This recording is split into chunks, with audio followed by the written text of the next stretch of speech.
Namaste everyone. It's a new setup here with Facebook Live, and I hope you're able to see the screen that I've been sharing, and which gives some details about our topic, Yoga Vasishta, that we're dealing with. I found that this is much better uh, way of communicating than the Zoom technology.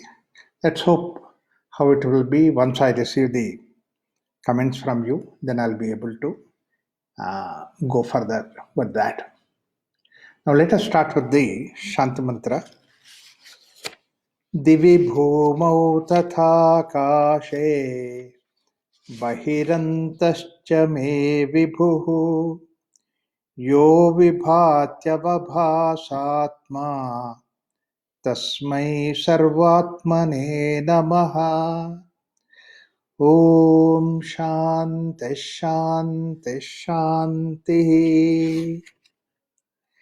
This is the mantra taken from the Yoga Vasishta text itself, which talks about the Lord, the divine power or divine entity from which the whole creation has taken place. And that's Sarvatma. That means that the consciousness, which is super consciousness, which is encompassing everything, from which everything has come. I salute to that particular super consciousness. This is the idea, Brahman, that he talks about it. It's a unique text, Yoga Vasishta, because Rama was into depression, and that's where he was supposed to go to fight with Tataka, etc., to protect Vishwamitra's yajna in the forest. But before he went there, that's when Vishwamitra came to Dasharatha's place. That's where the discussion took place that Rama's people, they say that Rama these days is depressed, and that depression is not because of any calamity or any problem that was there, but it is general kind of depression that he entered into. So therefore, there is no question of any spirit in him that we could see, and that's what is really causing the problem. So when he says that, all right, let me talk to him, Vishwamitra says, so that he would like to speak to Rama. And when he asks,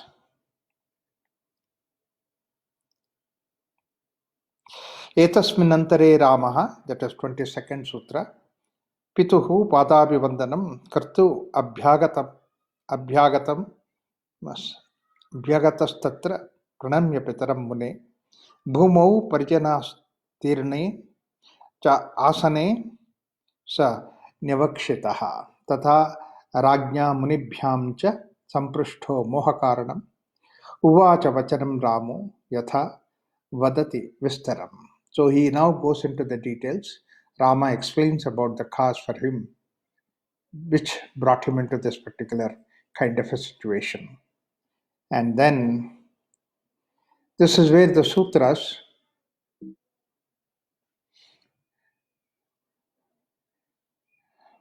and the very chapter is named after Jivitam Dukkhamayam. The life is nothing but full of sorrow. And as I was last time recollecting that most of the people have this kind of an approach, and Jivitam life has become useless, worthless, or full of sorrow. Western philosophers, Indian philosophers, they all express this way. And because dukkha seem to be very prominently seen in life, there is so much of sukha that is there, but then it is forgotten the moment that one dukkha it is there. In fact, we always used to feel that when the sukha is coming, we are so much habituated to having dukkha that we feel that yes, I think something or the other is going to happen to bring about this misery for us. So when everything is going on all right, then the misery enters into. That's what everybody looks at. In fact, we have so many things in the superstitious way also.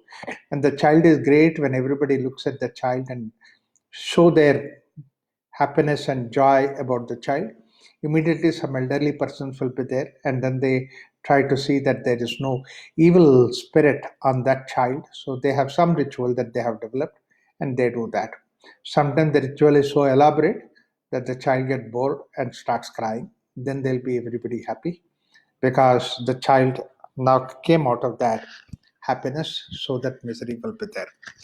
Sigmund Freud, when he talked about the psychology, also, he said, man is generally miserable. Only thing is that with this psychology, sometimes we should be able to bring them out of the suffering that is there. The same way, the, Karl Marx also at one place he says that all this religion, this, that, and everything is like the way that you have the substance, so that you can be in a different world, you can forget about the miseries of this world. So it just makes you to forget about the whole thing into a different world. This is what he expressed. And basically, Marx did not experience what is called as ecstasy, which the sages have continuously spoken about in our Indian culture. He was not introduced to that. All that he knew was only the way that in the Western culture the religion was introduced.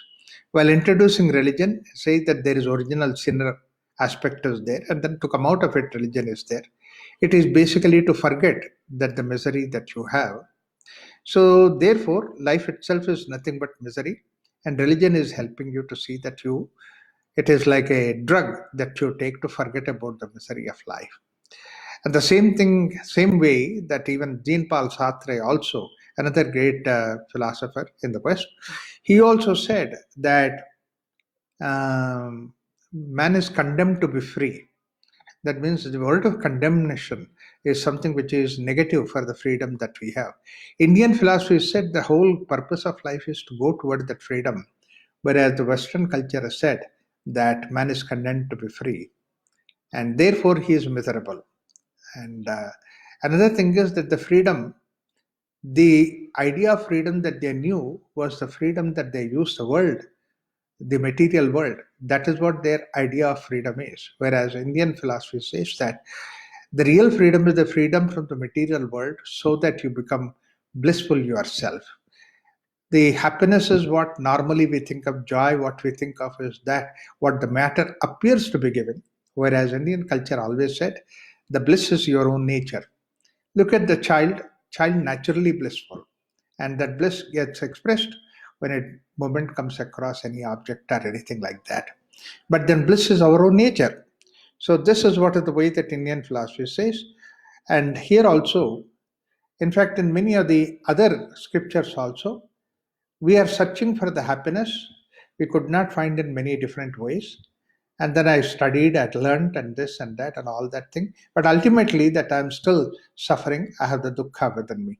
This is what even the Upanishads also talk about. That is, Sanat Kumaras, Narada goes to Sanat Kumaras and say that they're supposed to be the children of Brahman. And then he says that, my dear Sanat Kumaras, my whole problem is that I'm miserable. I studied all those things, I learned, I have all this knowledge, whatever that is given in the scriptures. Rugadhyemi, Samamadhyemi, Kshatra Vidya Madhyemi, Gandharva Vidya Madhyemi, all these things that I have learned, but I'm miserable. That means to say, these things did not take away my misery, and I'm searching for that solution for my misery. This search is going on everywhere. In fact, even the materialistic person also is acquiring more and more material, more and more money, means for material, all those things to see that how he can cross the misery for that idea that he is trying to get it. Unfortunately, what happens that all these solutions that he gets are temporary, and many people accepted that temporary, and then they keep shifting from one material to another, one object to another object, and this continued pursuit, this pursuit is going on whole of life, and that's what is seemed to be the way that the life goes on. What is that you are doing in the life? is from one object to another object to third object that we are moving, and that's what is simply the way that we are planning our life. And there is no question of any freedom in our hand. That means to say we don't decide anything. It is the way that it goes on. Like for example, you grow, become youth, and the moment that you become, you don't have in your hands where from the childhood you want to go to become youth or not. In fact, if you don't become youth, then it's a complaint. It is in the sense that you are not supposed to be healthy in that case. So you should have all that youthful instinct when you are becoming youth. But then youth itself is something which is miserable, and then you pass beyond that youth and then go to each has its own misery, its own problem that is there. So it seems like that we are helplessly going through all those things, and it is not one person or two-person. The whole creation is moving helplessly into this kind of a run that is we don't have any control over that. Again and again, we see the same thing that's happening. So therefore, basically, life seemed to be miserable. The same way, Buddha also has seen that life is miserable. And Upanishad sages have seen that life is miserable. They go in search of something. And there are people who are doing all kinds of rituals, etc., to see that they cross this misery and become happy. So this is what they are trying to do. But again, all these practices are from the outside. So it looks like that life is supposed to be miserable, which East and West continuously accepted, whether it is any philosopher anyway, is something which he is feeling that way. But then what is the greatness about Valmiki Ramayana, Rama's question? Or it comes in the Valmiki Ramayana actually. Just before Rama went with Vishwamitra to protect Vishwamitra's yaga and all those things, that is the time that discussion has taken place. And this, in Valmiki Ramayana, the elaboration is not there, but therefore a separate text is created, supposed to be created by Valmiki himself. And that's what is Yoga Vasishta that we have. But then what is the difference between the rest of the world feeling the misery and then what is the way that Indian philosophy looks at this particular sages and the dialogue between Rama and Vasishta? What is the next step that he has taken? The rest of the world has accepted that life is miserable and life is not the way that there is nothing can be done with that. We have to accept that misery and adjust ourselves and then go ahead with this. So there is no other purpose of life other than going through whatever that the life carries us. It's only a horizontal way that we go. Otherwise, that we can go in a downward direction because that life also offers so many pushes and pulls with us. So you succumb to that and you go behind it. You have short-sightedness, therefore you see the misery in front, and then now at this moment you see the happiness, and then take that happiness and then keep going, so that you will continue to be at the background in the misery that is there. In fact, it is very beautifully said that the most fascinating thing about this world is that everybody thinks the other will die and he will never die.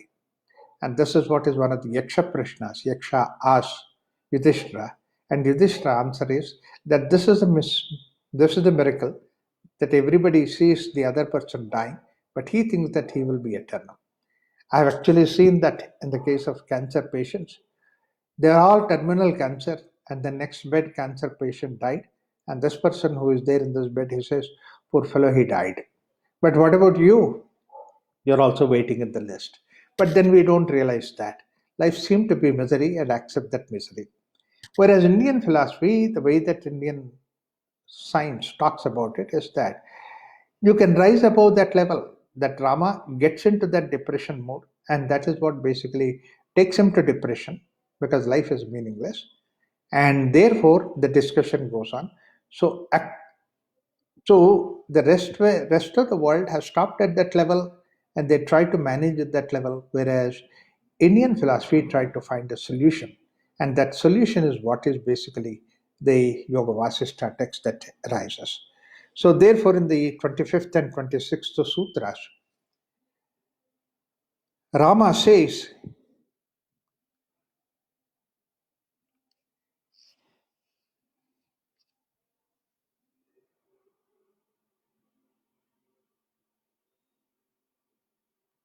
कथयाम यहम अज्ञोपि विचारः क्रियते मया जायते मृतये लोको म्रियते जननाय च. Life is like a cycle. In the rest of the world, at least, there is no question of a cycle. Somebody dies, goes heaven or hell, and it's all an imagination that is killed, so that if you do something bad here, you will go to hell. Out of the fear of going to the hell, that people do not do bad here. The good that you do will take you to heaven. So that is the idea that they have, whereas the Indian culture has an idea that you will take a rebirth. In fact, it's not only here, Rama says that men are born to die and they die only to be born again. So the way that I look at the whole thing, and jayate mritaye loko mriyate jananaya cha. Death is again to be reborn. This is what is in case of Kathopanishad also, that Nachiketa says to Yama, what is this life is going on, like the way the crops sasyamiva, that means like the way crops have come and then given the fruits and then they die, and again the crops come back again. So this is what is going on. Asthira sarva ye vaite sacharaachara cheshtita kim me rajyena kim bhogaihi koham kimidamagatam.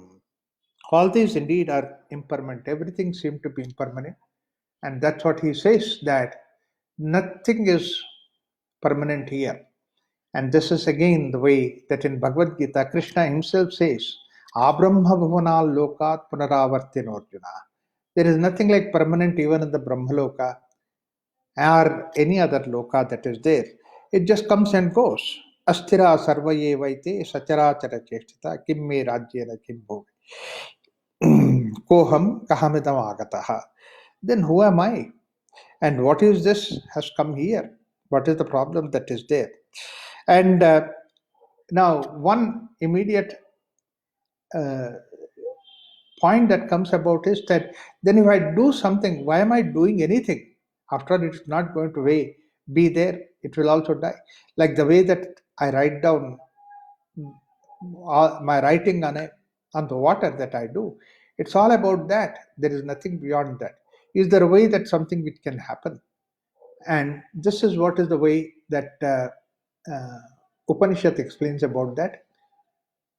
And the same way, Shamyatitam katham dukkham iti prapnosmi chintaya Sri Mune parimohaya sa apinunam shadmada.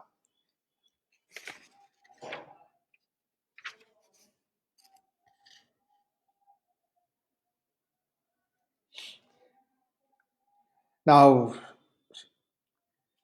this is another strange idea that Rama gives there and his suffering. Whatever that you do good, there is no question of there is no question of satisfaction in that. Anything that you do, it is followed by the dissatisfaction. And then anything that you do is undergoing criticism. Whether it is good or bad, it undergoes criticism. And then another thing is that anything that you do, anything that happens, there's always an ego that comes up.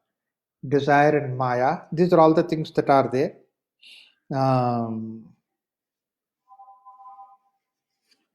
So therefore, basically, तावरोपि हि जीवन्ति मृगदर्शिनः न जीवति मनो यस्य मनो नैव जीवन्ति जातात एव जीवति जन्तवः साधुजीविताः ये पुनर्नेहं जायन्ते शेषा जठरगर्धवः. So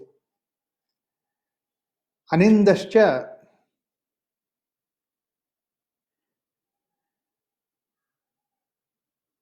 see, in the 29th sutra, he gives that the moment that you have wealth, Shriman Ajananindascha, that means to say, a Shriman is somebody who has the wealth, and Nindyascha, that means to say, there is always somebody who can criticize him. Shuraschapya Vikatsinaha, that means to say, somebody who is courageous and he is boastful. And then Samruddha, Samadrushtihi pramuschaiva. The moment that you can prabuschaiva, that means to say you think of samadrishti. There is no question of samadrishti, who is in the case of Prabhu. That means he has to always take the right and wrong, good and bad, and that's when is supposed to be the right kind of person. Durlabha Purushastatya. That means somebody in this world is very difficult to find that kind of a person. That means to say these are all the things which are there. One is that we have to face the ninda, whatever may be the wonderful person that you are, however much that you have the wealth of various things. It may be wealth of treasure or wealth of knowledge, wealth of goodness, wealth of anything that you have. There's always somebody who is going to criticize you. And Churas Chapi Vikatyanaha. That means to say the it's very difficult the moment that you have somebody who has the courage and strength, and there's always that around him, that there is always people who are trying to boast him about him. And then samadrushti prapuschaiva durlabha purushastrayaha. These three things are very difficult in the people. Samadrushti. So in the therefore basically it leads you very deep dissatisfaction. And like for example, life is something which is short lived, like the way that the water that is there at the end of the leaf, early morning dew drop that is there at that week. It looks so beautiful, it looks so attractive, but the moment that sun comes up, the dew drop can completely evaporate. And that is what is Ayuhu Pallava Konagram Ambukanam Kshanabhanguram Yujjate Veshtanam Vayoho Akashasya Takandanam. And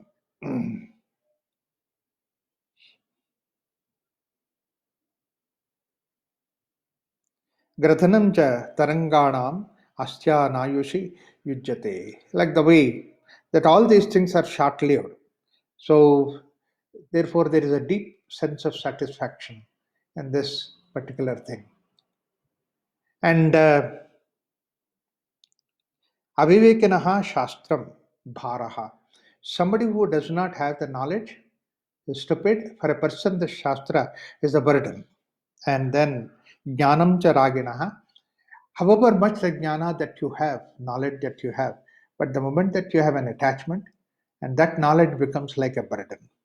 In fact, a very beautiful, very important, deep statement that uh, here Rama says, and that is that the moment that we have so much of attachment, the knowledge becomes like a burden on us in a way that I want to have something, but the knowledge says that whatever that you would like to have is not right kind of a thing, and it has a problem. And you see that the misery at that time is much more deeper. That is where he says that the knowledge, at somebody who has an attachment, the moment that he has the knowledge, and that will become miserable. And the mind for the restlessness body. If there is a somebody who has internally restlessness, and that restlessness, the mind that is there becomes burden on him. In fact, whenever that you have any restlessness, it's all not at any other level. You might show that the restlessness looks at the body level, that you would like to walk up and down because you can't keep quiet, or you want to keep talking because you can't keep quiet, or you have to do something or the other because you are getting bored. And this is what in the Shastras call it as avidya, anadi avidya, mula vidya. So deep inside that we have that restlessness which makes us do all those things. And for such a person, the mind itself is a burden. Mind itself is a burden because that all that restlessness which is there in the various parts of the body, they do not belong to the body, but they belong to the mind itself. It is the restlessness which is there in the mind manifests at the body level. A person who is bored, then he would like to have more and more some eating or some munching or some drinking, something like that he would like to do. Because the restlessness, though it does not belong to the body, it does not belong to the stomach, it belongs to the mind. Therefore, the restlessness, as long as it is there, then the body says that I don't want it, but you want to give me some more. Because that you are restless, therefore you would like to do. I want to sit quiet, but then the restlessness within me at the mind manifests at the body level. And so get up and go and walk and do something or the other. So some nonsense or the other we need to do. And this what is the restlessness that is there in the mind. Therefore, the for a person who is restlessness at various levels, and it is the mind which itself becomes like a burden. And then the last thing that he says is that for somebody who is not realized that nirvikalpa and atma vidaha, somebody who has realized the self, for a person the body becomes burdensome. Now, the realization itself means that you are freed from the body and you are identified with the consciousness. This is where Rama brings about this idea that in the spectrum called as human being, on one end is the body and the other end is the consciousness. If you're identified with the consciousness that you are blissful, Atma, we are blissful, but we are identified with the body, therefore it becomes like the burden on the body level. Yes, body becomes light the moment you free yourself attachment from the body level. In fact, that's one of the reasons why that the whole idea of detachment from the body level is the practice of yoga so that you can go to a higher level to see that ultimately the journey stops at the way that you become self-realized. So ahankar avashat apat, ahankar avashat, ahankarat duradaya, ahankar avashat iha, nahankarat puroripuhu. Once he talked about the what is supposed to be the burden that we have at various levels. Now he comes to the next level, what is called as ego. Ego is a very beautiful expression, ahankara, and these are the two different kind of things that are there in the Indian culture. One is the ahankara, that is the ego, which is supposed to be burdensome, and the other is the asmita, where you just become one with the divinity itself and then go ahead with the activity that you are doing. Activity we need to do, but then activity that we do, any activity that we do, that becomes like our ego. For a person who is ignorant, I have done this. This ego manifests in three forms. I always say that it is in the form of the doer ego, identifier ego, and then experiencer ego. We have these three different forms that ego is there. And the moment that ego comes up in any form, it touches, it immediately triggers, and the moment that ego is triggered, then you feel the anguish, the disturbance, and that's what is the danger that is there. And from that anguish, and then again, the moment that ego comes up, see, a good ego is something which really experiences the joy, blissful state because you're identified with this bliss that's there within you, which is your own nature. But then what happens? But the moment that what you experience in the form of bliss, rather than taking you to that bliss nature itself, but it takes to the object outside, then it becomes a desire. In fact, this is later on in Yoga Vasishta, there is one sutra where it is said, which Vasishta says that there is a moment that you are in touch with the object outside, the object, when it comes in contact with the sensory organ, it gives us joy. Like, for example, I want to listen to the nice, wonderful music, and the music is there played, and the moment that music touches my ears, at once I feel the blissful experience. Similarly, the food that I take, I really want to look for nice, wonderful kind of food, and the food is offered in front of me. And the moment that I take that food, I immediately go into the state of satisfaction. It's blissful. I'm just joyful with that experience. Now, there are two things that are there outside object that is there, sensory organ is there outside, but then deep inside the experience of blissful state, a total sense of satisfaction that is there inside.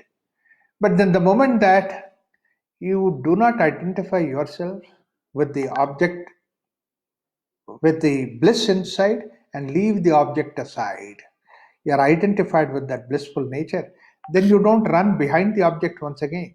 You're always there in the blissful state.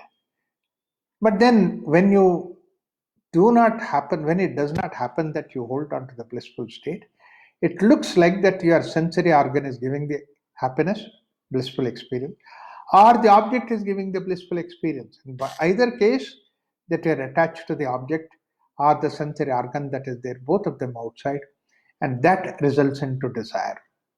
What's the problem in this idea of desire? And that he says that ahankara vashataha duradhaya ahankara vashat iha. And the problem with the desire is that the moment that desire arises, then the object that was so far giving you satisfaction does not give you that degree of satisfaction. It is just only that quenching the desire that takes place. You are normal. That blissful state is not there behind you.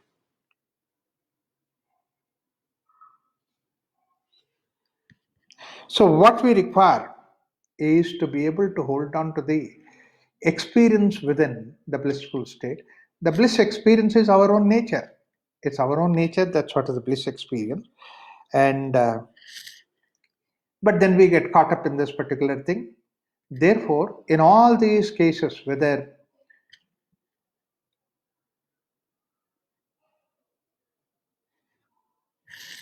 the desire and then the run behind the desire and all those things take place, one's enemy behind all those things is our own ego.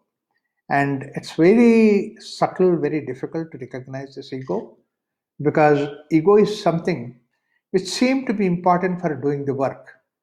Therefore, ego becomes a very important component in the psychology, modern psychology. You say that without ego, how can you function? Yes, your functioning is based on ego. Your whole development is based on ego. Ego is something which is very important for you. How can I give up ego?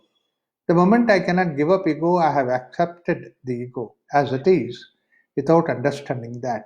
Then we become identified with that, and then it becomes miserable. Desire is a state of misery. This is what, again, philosopher said, that is, Indian philosopher said, your desire takes you to, is the form of misery that you have. So,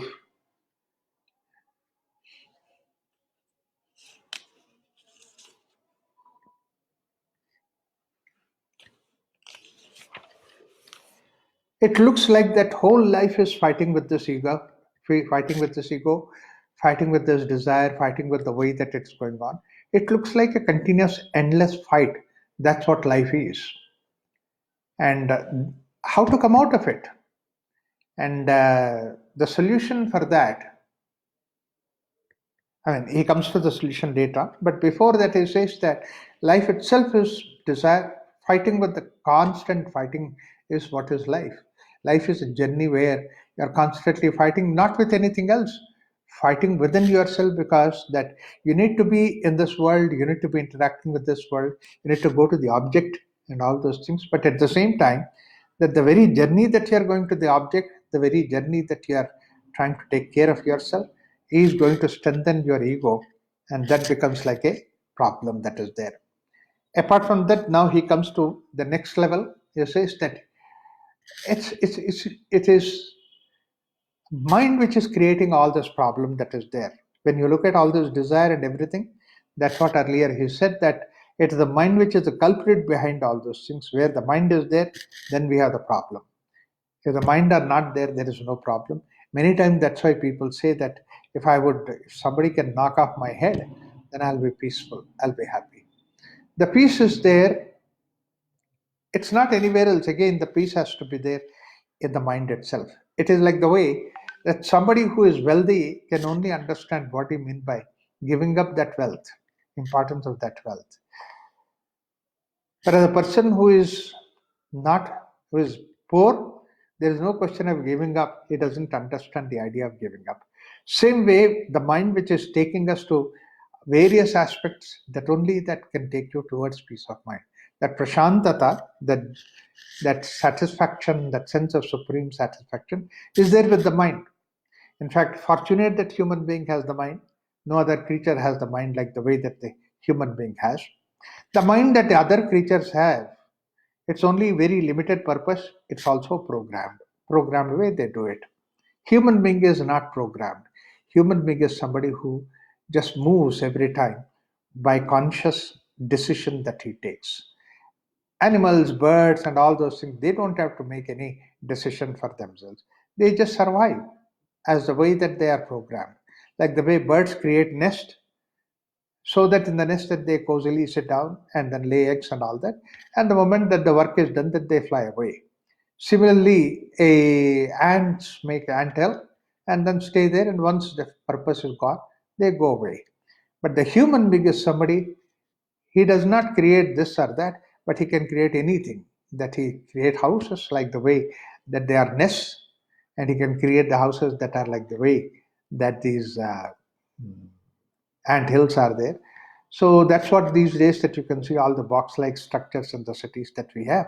Earlier we used to have a house, which means basically a nice, wonderful garden around, nice, wonderful flowers.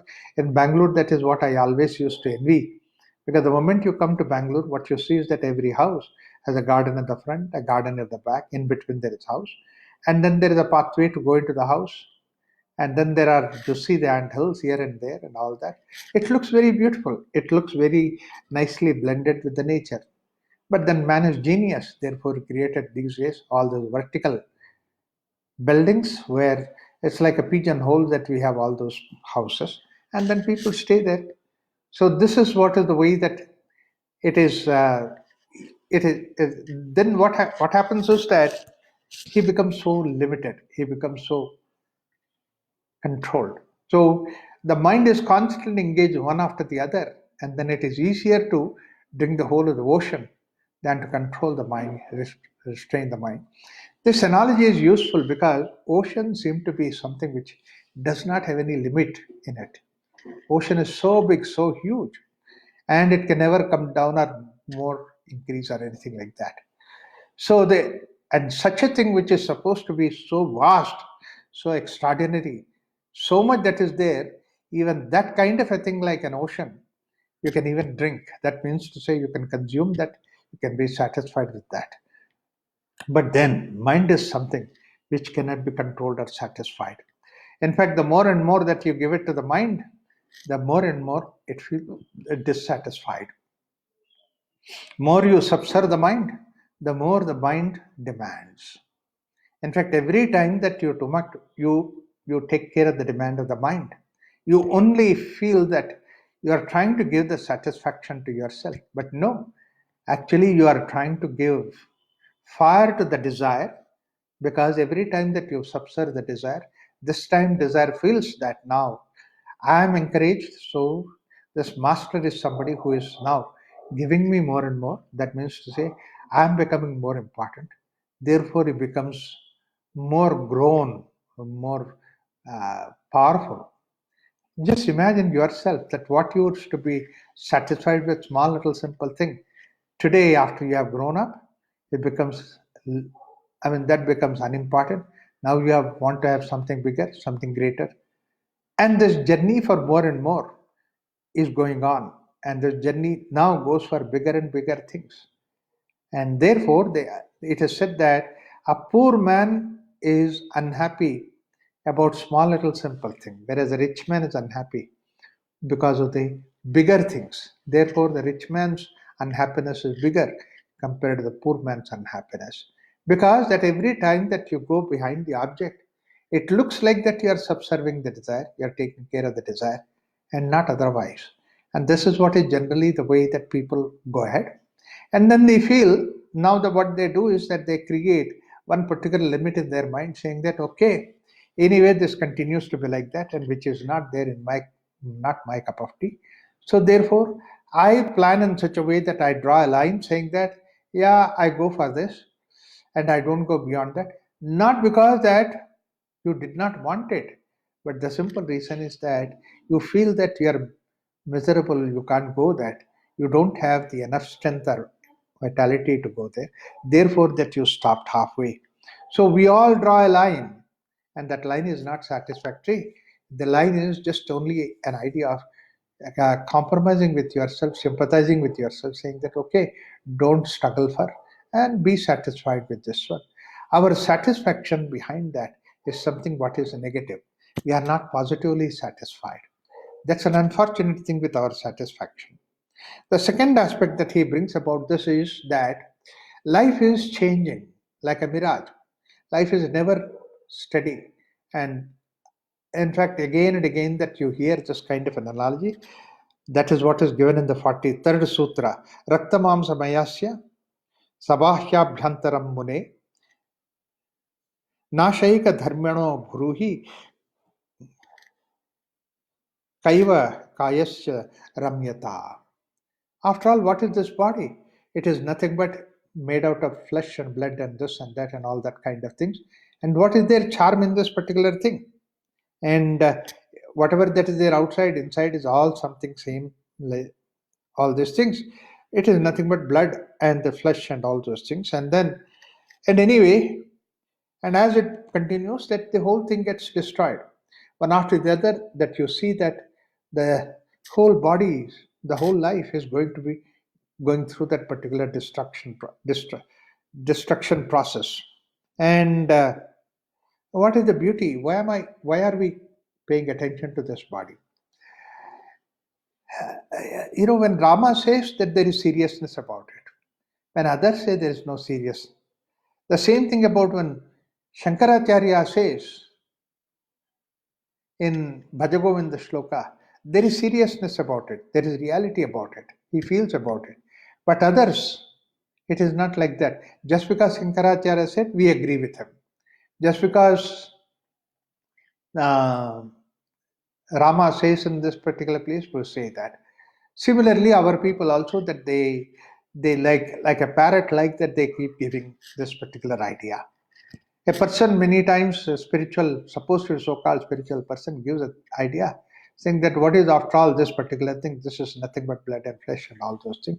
All right, a young man says like that, but when he goes in search of a girl, does he not see? Look at the beauty of that girl.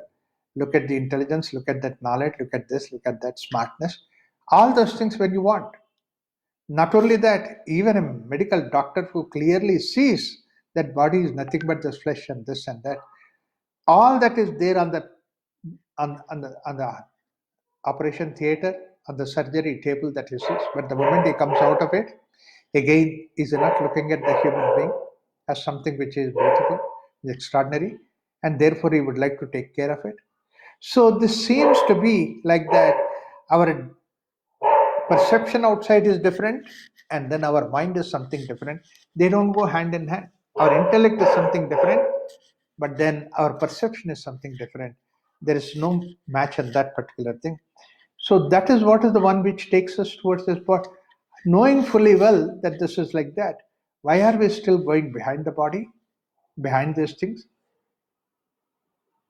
And this life is nothing but chasing a mirage. Every moment that you try to run behind it, it's nothing but chasing it. All that life long that we chase this mirage, and then ultimately at the end of the day, we reach the point where we have to resign from the whole thing. Whatever may be the richness that is there behind, whatever may be the extraordinary thing that is there behind, we just have to leave all those things and then one day we reach the grave the same way. In fact, there's a beautiful example of Aldous Huxley, and then he was there from California. He had a habit of collecting all the rare kind of things, all the ancient attic kind of things, and all that. And that was like a passion for him. He would go anywhere in the world, to any corner of the world, to see that how he connect all those things. Made a beautiful collection museum, and he was so passionate about all that. And people were really surprised at the way that he has such a great passion for all these things. He could go to any extent to collect all that he has done. And a very famous person also, he was a writer also. With all those things that he has, one day he came to know that the whole museum that he had, all the collection of all these artifacts that were there, was completely burned to ashes. Everybody was shocked, everybody was surprised. Said, what will happen to Aldous Huxley when he knows about that whole collection has been destroyed by the fire? And anyway, his friend came to him and said that the whole collection is destroyed by fire. Aldous Huxley, just for a moment, looks into himself and at once he says, laughs, and says, "Ah, what a big burden has taken away from my head. I'm free from all that burden." Everybody was surprised, and that was the greatness of this spiritual educator, spiritually grown up person. That, I mean, there were a lot of things about him, but basically the internal realization that all these things are coming and going quality, and therefore he is nothing to explain about that. There is, I'm not going to chase anymore this particular mirror. I'm going to be like that. But people, it's not so easy to give up. Aldous Huxley, with all those things, he could not give up. Whereas the same place, same person, some another person was there, Dale Carnegie, and he was a writer. He had a great collection. He was a management expert and all that.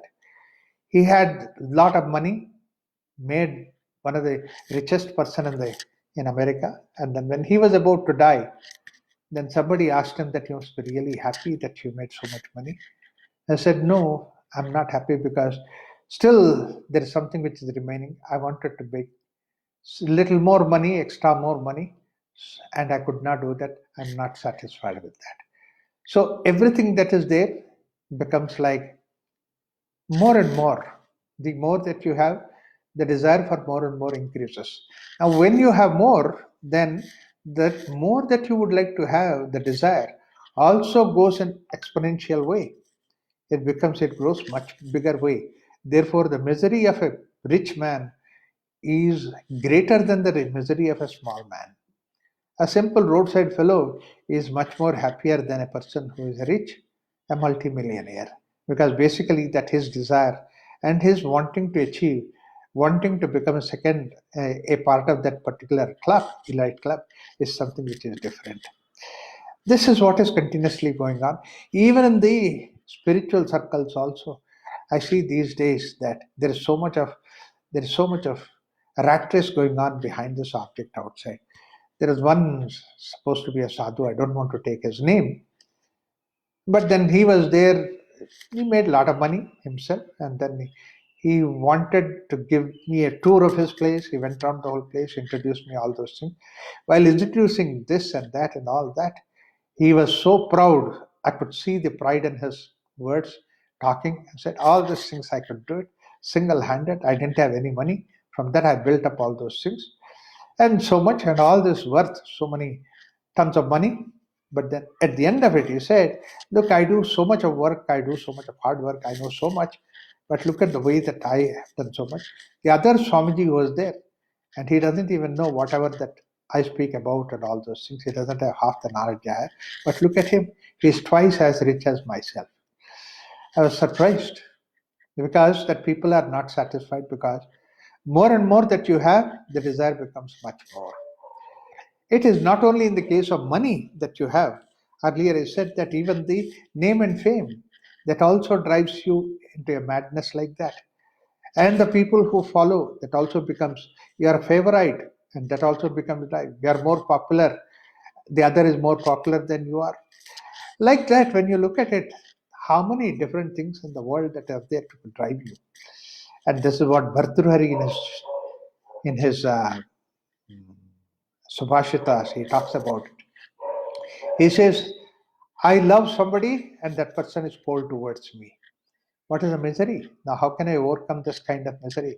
Tam chintayami satatam maisa virakta. So that means to say, this misery can never end at all. And that's what Rama says, that in this world that this misery is continuing to grow. And and therefore, basically,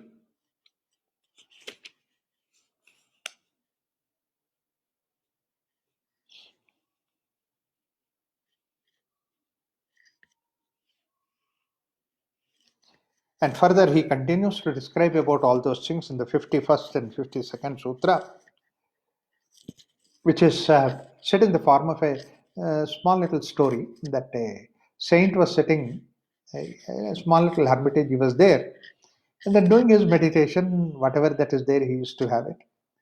And then one day it so happened that a cat happened to come across being chased by something, and then therefore the cat came to him.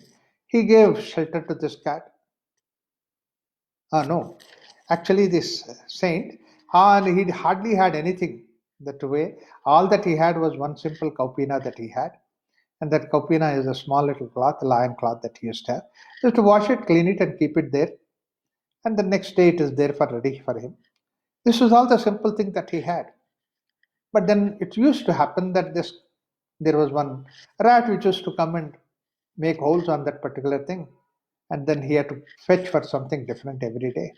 He said, "No, this is bad." So therefore, the rat is something which has to be eliminated, and there is no way that he could catch a rat. Rat can easily escape into any small little hole. So in order to take care of that rat, he wanted to have a cat, and then he brought a cat. And then he started feeding the cat. If you don't feed the cat, cat will run away from there. Therefore, he used to give the cat milk every day, and then nurture the cat in the house so that the rat's menace he could avoid it. So he was happy that now the rat's menace is not there. But then every day he has to feed the cat. So right from the morning, his meditation, all that, he would keep it aside. First, let me get the milk for that cat, and then go around begging for the milk, and then people would give milk or may not give milk. So he was finding it difficult. Therefore, he thought, why go in search of milk? Let me get a cow so that let me feed the cow. The cow will give the milk, and then cat is taken care of. So it went on and on, multiplying. Ultimately, it comes to a time when, in order to take care of all those things, he would like to have a wife so that she will take care of it. He can sit down and meditate. So this is why multiplication takes place. That's what he says. Yasya stri tasya bhoge cha nistri kasya swabhiga bhigamu and striyasya tvaktva jagat tyaktam jagat tyakta sukhi bhavet aparyaptam hi balatvam. Now the childhood that is there is definitely going to run into adolescence, and adolescence is going to run into the old age. This is what is the way that continuously happens. In fact, when we look at the children, we always feel that how lovely the child is. How I wish the child continues to be like that. But the child will not continue to be like that. The child will grow. In fact, basically the growth takes place because you don't know whether the child is happy or not. We only assume that the child is happy, how wonderful the child is, how happy the child is. We say like that just because you see the smile on the child. But then how many different times, that how many ways that the child feels that he is miserable or she is not in a position to have that freedom. Small little simple thing, for every small little thing, the child has to depend on the parents. Cannot walk freely, cannot go anywhere, cannot buy anything, cannot do anything. It is the dad has to always accept. Earlier days it was something different, but today the modern child wants this your cell phone, wants to see the program on his on the cell phone, but the dad wants to make the phone call. He cannot give the cell phone. See, look at the way how much miserable the child is. Every moment the child has that misery, but then forgets about that and continues to be happy, tries to be happy. So this is continuously going on, and that can manifest in the child's face, particularly when you see the child first time can put the foot in the shoe, and then tries to put the either the zip locker or the velcro or the tie the lace. You can see you have to depend on the parents, and then unless until they do it, you cannot do it. And the child, when the day finds himself that he can tie the shoelace, wow, he feels that he is a master of himself. He doesn't have to depend on anybody, and then he's able to walk. The moment he comes out, dad says that hold my hand and let's walk on the footpath. Can't go on the street freely by yourself. Look at the way again he has to depend on. So there is a constant urge in the child unconsciously to grow, to come out of that particular mm, dissatisfaction that is there in the childhood days. You would like to come out of that dissatisfaction, the growth. That's what it says. Aparyaptam hi balatvam and balat pipati yavanam. Then, therefore, that your own childhood days is consumed by you to become adult, and adulthood is continuously consumed by your own desires. Yavanam cha jara paschat, then the youthful days is consumed by your own old age, and then pashat, karkashata vivaha. So this continuous journey is going on. It looks like that there you cannot hold it, you cannot stop it. Whether it is our case, whether it is any great person or any small person, rich person, old person, uh, not rich person, this journey has to continue. Just continue is the way of life that is there. In fact, that's what you see in Mahabharata serial when Krishna was a small little child and the Krishna Lila was going on, various aspects are going on, and there is this uh, Kalachakra was there and comes onto the scene and says that, how I wish I stay here to see that Krishna to be like this only. But then Kalachakra says that no, it is against the wish of the nature itself. Nature has to continuously grow. So I keep continuously moving. Therefore, Krishna has to grow up, and then journey has to continue.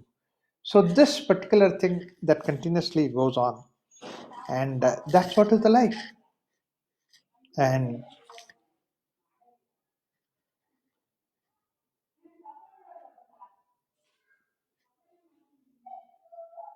whether it is rich or poor, old or miserable, duspreksham jataraha deenam heenam gunaparakramaihi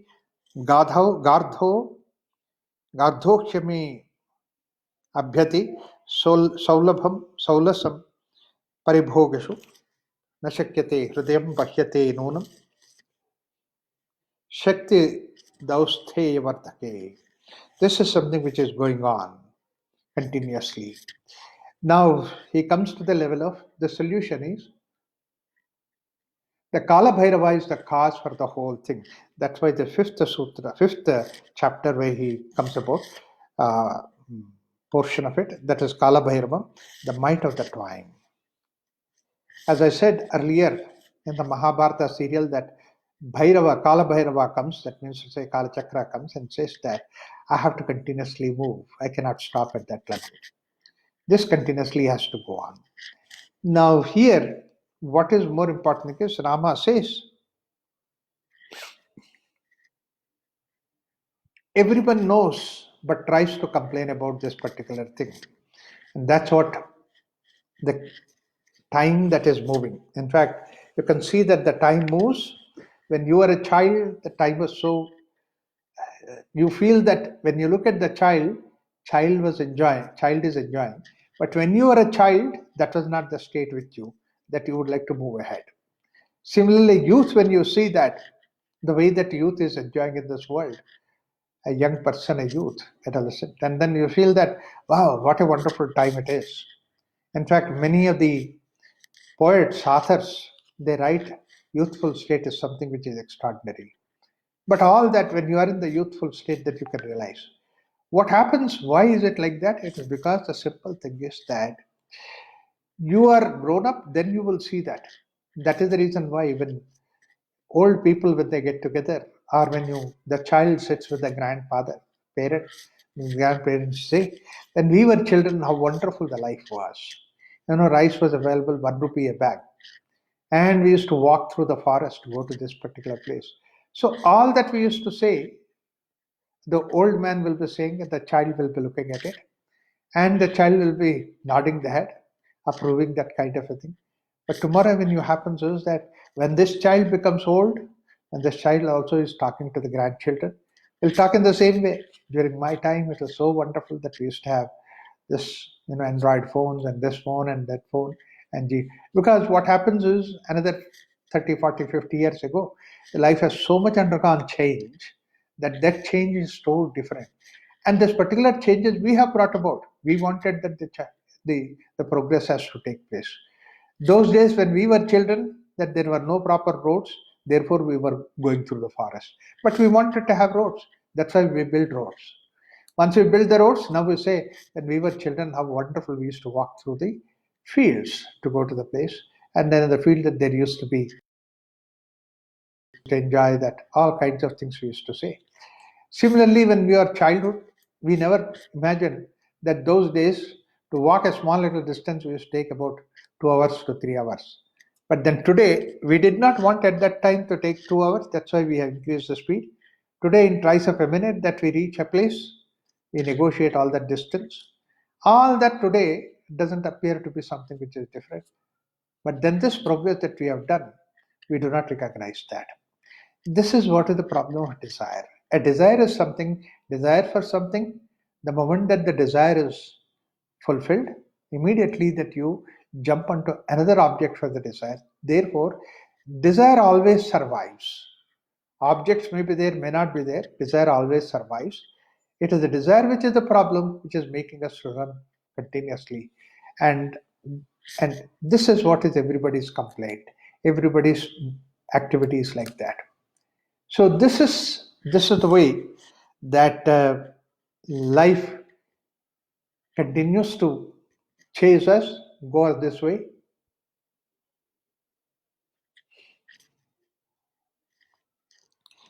Now, what is the if you look at it, this whole thing, what's more important than this the very word this world, this manifested world, means that which moves. Gachati iti jagat. In fact, the way that it moves, everything in this world moves, everything in this particular creation, whatever that is there has to keep moving. In fact, we have these five different elements: Prithvi, Apa, Tejo, Vayu, Akasha. We some things that we do not see anything which is moving, like the way stones seem to be remaining as a stone. There is no movement in that particular thing. But if you go to a scientist and look at the stone deeply from inside, see that how much that electron, that proton that's moving, how much of the stone is undergoing that decay and all that is happening. Why only decay in the stone? In the case of even the planets and stars, they are also there, they are vanishing. Everything is going into the oblivion. Death is something which is inevitable, whatever that is born. And then what is the problem that with us is that we don't want things to die, we want things to be there. My happiness should not end, it should continuously to be there. Not only the happiness, the joy, the object, my sensory object, my sensory organ, everything has to continue. And this is what is our unnecessary, our whole idea. Even though we see that the things are moving, but we would like the things to, even though that everybody is dying right in front of us, everybody is dying, we feel that we are permanent, we will not die, we will not undergo the change. So this is what, unfortunately, that we are stuck to that. And because that we are stuck to that which is not reality, and we want something which is moving not to move, and therefore that we get into this misery. The whole problem misery is because that what is supposed to be the permanent impermanent, and we want it to be permanent.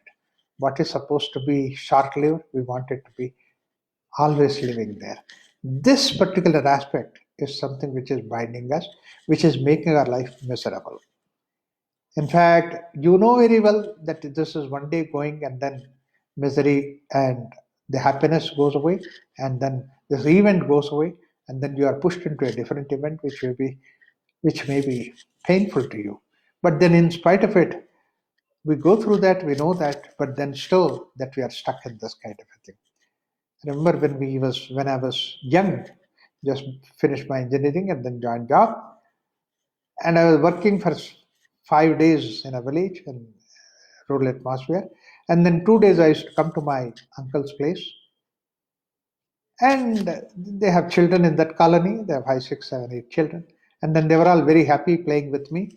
I used to tell a lot of stories and play this and that, spend time with them. So they were all looking forward to my visit on the Saturday.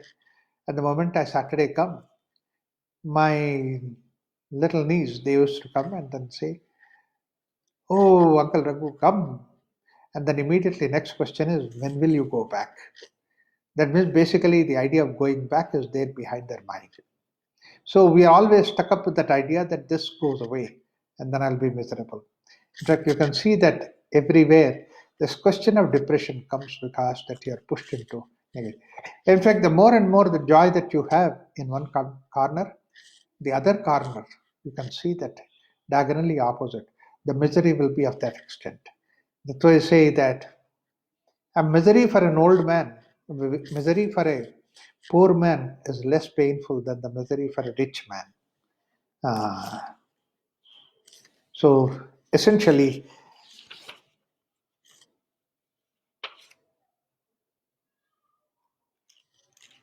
this is the problem with us. As a solution, what is the solution for that? This solution is given by Vasishta in the form of the story that is a Shuka Upakhyanam, and this a Vishwamitra says to Rama that Vishwamitra gives this solution to Rama with the Rama about the story of the Shuka. The Shuka story is something which is very often quoted in the Vedanta circles, and this also has place in the Upanishad, but this also has this place here in this particular Yoga Vasishta.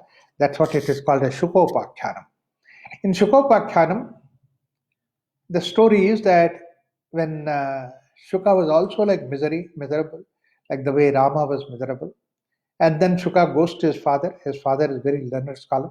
Here, Rama's father is supposed to be a wealthy person, rich king, and then good name, good fame, an absolutely extraordinary, wonderful lineage that he's come from.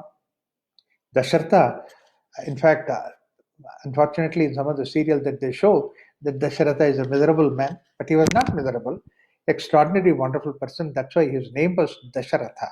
That means to say, in one stride, he can control 10 various chariots. The chariot means basically full of, chariot has this horses, and each chariot itself has 4 or 5 horses which are pulling you in different direction.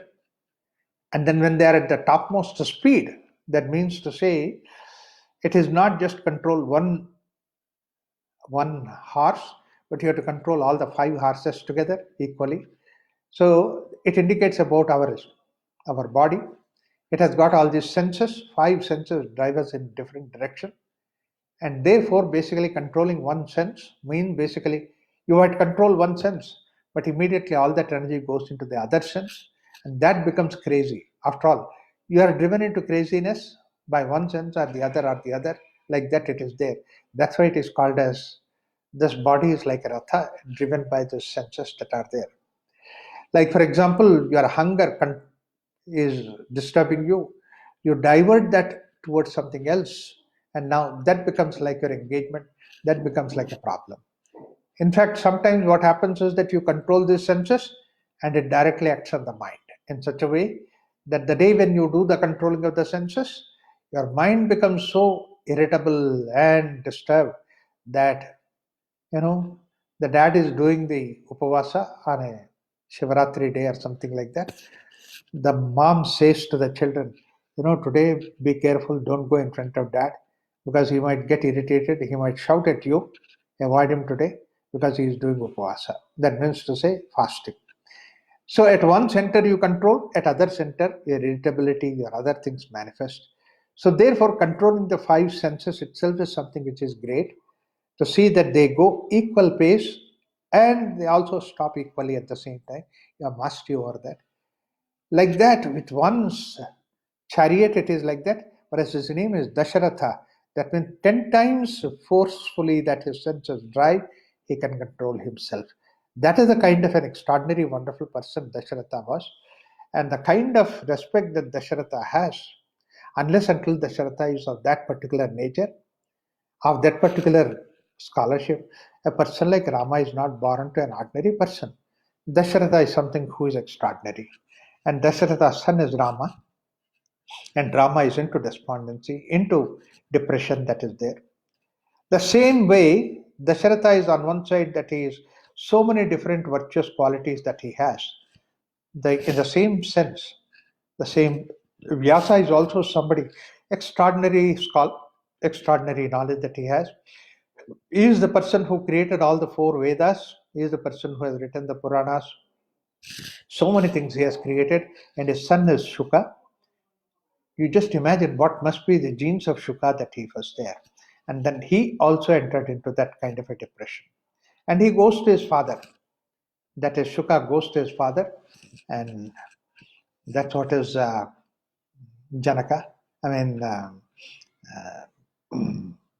Vyasa, and says that he is somebody who is really miserable and he has gone into depression. Then, when Shuka complains that his dad asks him to go to Janaka. See, the king Janaka is somebody who is extraordinary in the sense that he is not only a king, he has got whole kingdom and the management of the kingdom that is there. And at the same time, he is also supposed to be Brahmajnani, he is supposed to be a Nirvikal Samadhi person, who is the highest state in the level of Samadhi. This is what all the sages have accepted the way that he was. So Janaka is an extraordinary person, extraordinary king who was there. And then Vish and Vyasa asked Shuka to go to Janaka. This young boy, Shuka, goes to Janaka's place. And the moment that he goes there, first a few days, that when he arrives there, standing there because his father asked him to go. And then there's nobody to take care of him. Everybody completely ignores him. And he finds as if that he is any human being worth recognizing. Even the other plants and seeds and um, animals are taken care of, insects are taken care of, but he was not even cared for. Ah, such a horrible thing for somebody to experience that, particularly somebody who's in young age. And then he waited and waited because his father wanted him to get his attention, go to Janaka to get the teachings. After that, Janaka now makes him to go. Oh, the story goes that he was asked to take a pot of oil inside. Then he takes that pot of oil. While he was taking the pot of oil, that there were lot of riches that he could see. But after all, he's a great king. And then all those ladies were there, and then riches were there, and all kinds of things that he was not supposed to spill the oil. The oil filled to the brim of that particular pot that is there. And then he takes that, and then all the way. And when he takes that all the way to the Janaka, now Janaka offers him extraordinary, wonderful, lavish kind of riches and everything. And Janaka, and then Shuka goes through all that and few days. And after all those things, then Janaka asks him that, yes, what is that I can do for you? Now, all this is like the test that he has given to Shuka, whether he has graduated to that level. It's very important to see that here, focus to your question. You are not diverted by anything that is there outside. In fact, this kind of an approach, it is there to test the student ability, was there in the Upanishads also. Like, for example, Sukesha goes to Bharadwaja, and Sukesha goes to the teacher, and the teacher tells him that you go for 1 year, do one, two, three, four, five things, and all those things, and then discipline. And then after all that, you come back. If you still have a question, then I will answer. Similarly, Nachiketa, when he goes to Yama, Yama made him to stand outside, never asked him to come inside for 3 days. And after 3 days, he gives him so much of various objects and all those things to see that he is attracted towards that. So, like that, there are different kind of things that are given in the form of a test to see that how sincere is the student. The studentship is something which is very important. And Shuka passed all those things and graduated. And then he says,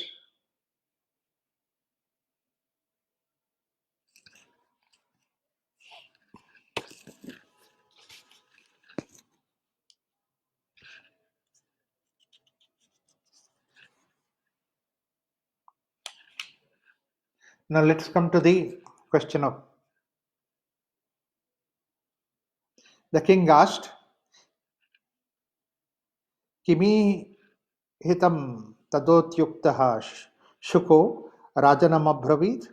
samsaradambaramidam katamabhyutitam guru.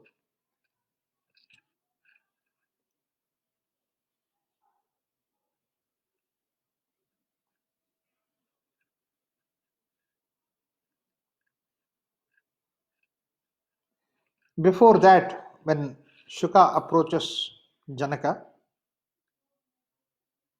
Tatrun Madabhihi Kantabhi Bhojanaihi Bhogasandvayaihi Lalito Hani Saptapi Swacha Sumana Abhavat.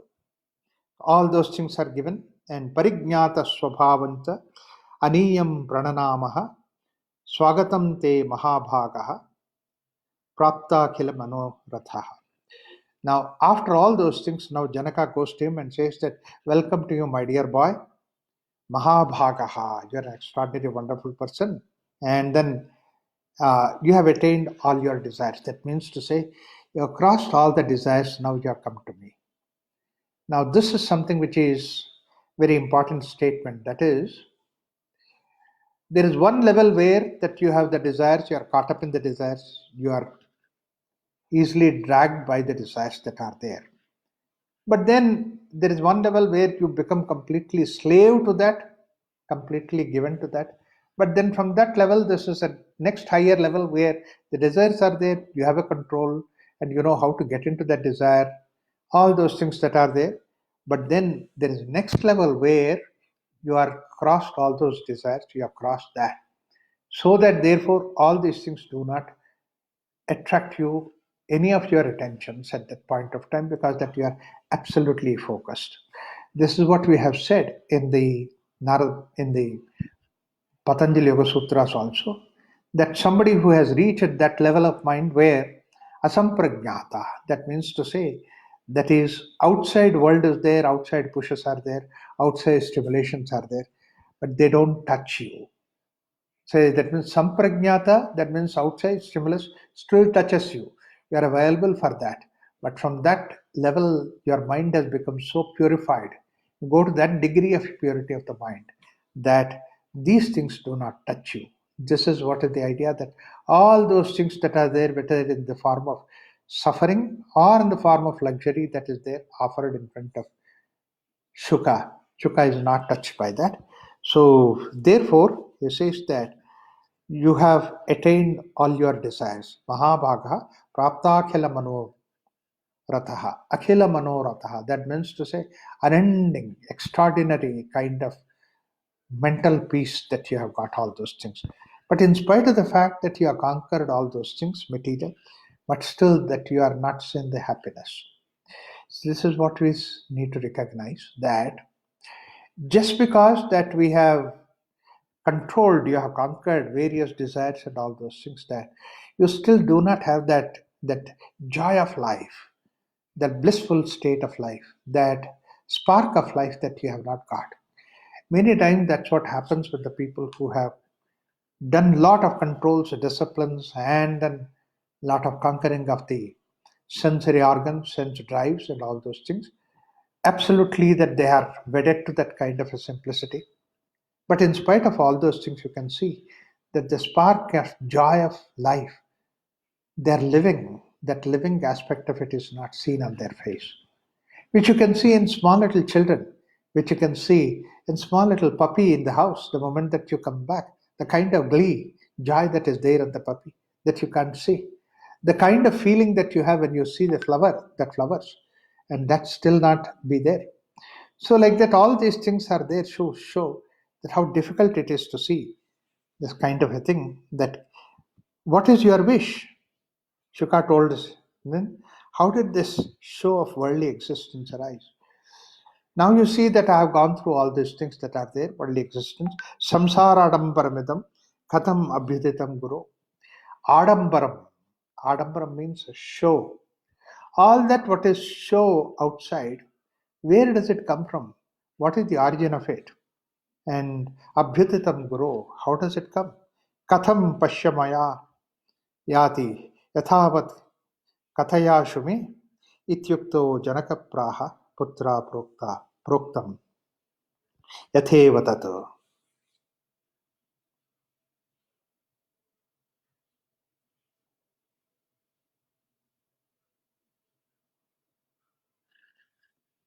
How can I attain the kind of state which is beyond this? Adambaram means basically that which is coming like a external cover. It is like a makeup that you made. In fact, that's a beautiful word. Uh, Persona is the makeup that you make, are the are the face that you hold on to. That's what is persona. Persona is something what you wear it for the world outside.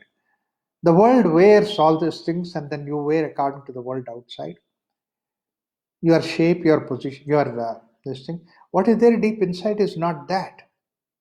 So therefore, where does it come from? What is that katham prashamamayati? How can I come down from all those things? How can I raise a state of various peace beyond all these things? Evam etashrutva shukapraha ज्ञातमेतत् मया पुरा स्वयमेव विवेकेन पुत्रायेतत् उदाहृतम्. This is what known by me earlier by my own accord, by discrimination, what is also narrated by my father. Now look at the way that it is said that Vyasa always already said to Shuka, and Shuka now says that all these things that my dad told me, that all that this is what is there is the world that is projected outside. It's not the reality. But then how can I calm it down? How can I prashamamayati? Means how can I remove that? How can I go to that state which is there? So important because in the sense that whatever that is supposed to be the sadhana that you need to do, it's all done earlier. It's all we have come out of that. Now you reach at that state where that you don't have the sadhana anymore to do that. Now all that what you have is the ignorance that is there, that how to come out of this particular thing. This is what is Shuka's problem.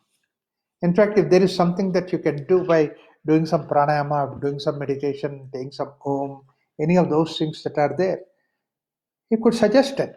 And his father could have easily suggested that. Because Vyasa is the person who has created all those things, he could have suggested. But then all those techniques are methods and technology. You cannot invent anything new. You cannot invent anything that can come forth to see that how it can take up. So you are in that particular position where it is there. But now what happens is that, after all, Vyasa is his father. Vyasa says something, he cannot take it because it's a relationship between Vyasa and Shuka is between father and son. It's not that the teacher and the student. It's not the guru and Sishya. Therefore, Vyasa has to send him away. That's one aspect of it. Second aspect is that he has been seeing Vyasa throughout his lifetime. When he grows to a different level, different perception, then he can see it. He has to distance himself. In fact, you see that you can never see your own eyes. Or you keep something which is so close to your eyes, you cannot see it unless until it is away from you. Therefore, basically, even to recognize the greatness of Vyasa, Shuka has to separate himself from the Vyasa, go away from that, learn about this knowledge, and come back and look at Vyasa. So it's not with the question of that Vyasa doesn't have that ability to explain to him. It's not that Shuka does not accept Vyasa. It's not because that Janaka is somebody who is superior to Vyasa. Nothing like that. But in the process, not only Shuka and Vyasa, and not only Vyasa and Janaka are not at different levels. Even the Shuka also is at the same level. All that is not that he cannot see it. This is where basically all that what is required is one small simple suggestion that is required. And that's what we will see. We'll continue the discussion next week when we go to the understanding about what is the solution that Janaka offers to Shuka